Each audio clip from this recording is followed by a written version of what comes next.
Hello, my wonderful friends. My name is Lamar. I am a motivational speaker, rap artist, personal development coach. I have a master's degree in the studies of human behavior, and I take a great deal of pride in being blessed to have almost 30 years of making a career of helping improve the lives of others. Today, I'm at beautiful Point Defiance Park in Tacoma, Washington, more specifically at Owen Beach in beautiful Point Defiance Park. But I'm not here to talk about the beautiful beach or the beautiful park or the beautiful boardwalk with the stunning view of Puget Sound. I am, but not like that. Let me show you what I mean. I'm here to talk about these stairs. Whoa, these stairs. And this hill, man, this hill right here. I'm at the halfway point on Humble Hill, but let me show you the whole hill. Boom. The reason I call the hill leading to Owen Beach Humble Hill is because this hill has humbled me every time I have worked out here, with the huffing and the puffing and the suffering in a good way. And because the story I'm going to share has to do with exercise, I always encourage people to never overexert yourself when working out. Please. The reason the stairs and Humble Hill came to mean so much to me is because when the world changed so drastically, so unfortunately, because of COVID, it took away my opportunity to access the gym, but I still had access to a Humble Hill. So I used the stairs and the hill as my primary sources for working out, and weather was not a factor. Some days the sun shines so brightly, so beautifully, it seemed like the day would never end, and some days it was dark and rainy and cold. But you know what?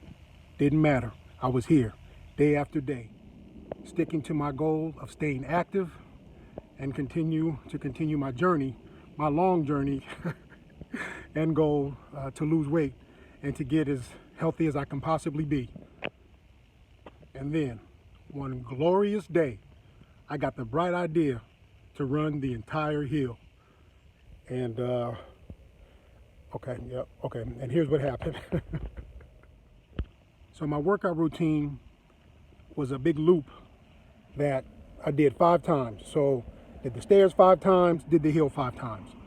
And most of the time I would run the stairs, sometimes the entire staircase because it was easy. But I would only run part of the hill because the hill is it's just too much. It was just, it wasn't gonna happen.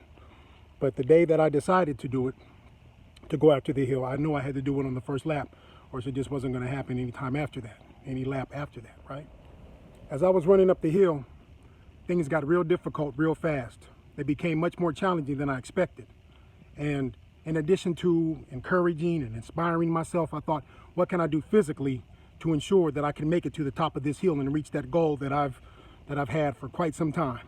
And the obvious thing to me at the time was to slow my pace. So that's exactly what I did, and it worked. And then I continued to encourage myself and just realizing that one step after the other meant I was just that much closer to reaching a goal that meant so much to me, and I was going to achieve that goal that day. And it worked. That formula worked, and those adjustments worked, and I made it to the top of the hill, the top of Humble Hill, for the first time and the only time in a running capacity. And when I got to the top, the most amazing thing happened emotionally. When I got to the top of Humble Hill, which just so happens to be the spot I'm standing in this very moment, I was tired, exhausted, huffing and puffing, trying to catch my wind. And then, because I was so happy, because I achieved one of the most amazing goals of my life, I started to cry. And I'm talking ugly cry. I know it wasn't cute. So much so because I'm a silly man, right?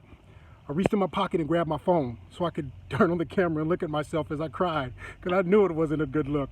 And I was right. It was not cute. That ugly cry was real, which made me laugh. So I'm huffing and puffing.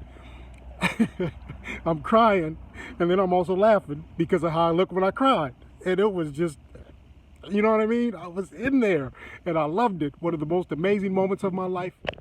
As I was making my way down Humble Hill, and the emotions started to subside a little bit, and I wasn't huffing and puffing as much.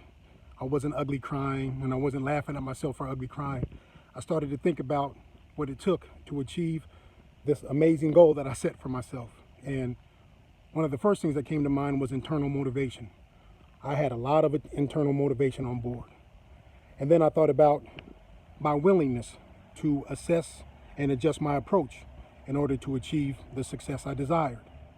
And then I think about external motivation. I think about people who believe in you, encourage you, and support you in your efforts to pursue your goals. And the beautiful thing about that is you can give that same level of encouragement, support, and love right back to them. It's a symbiotic relationship. Everybody wins. And speaking of such things, there was a time, well, actually 2 occasions on the many years that I've used Humble Hill as a source of exercise.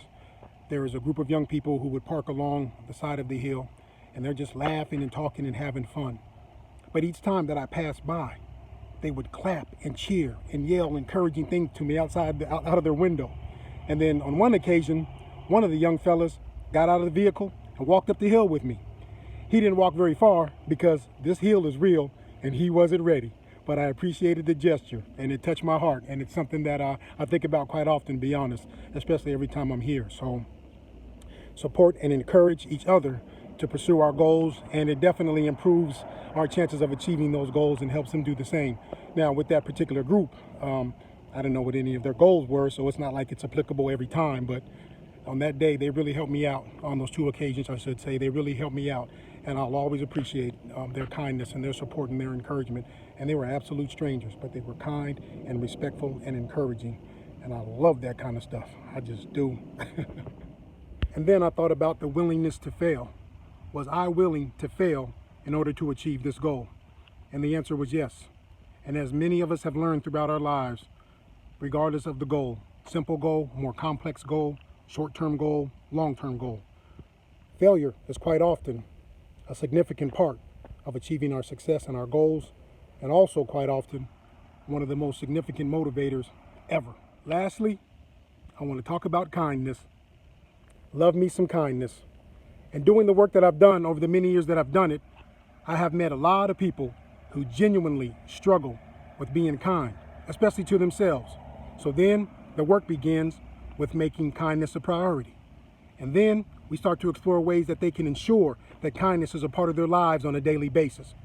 And then that will lead to them being a happier person and living a much more fulfilling and rewarding life.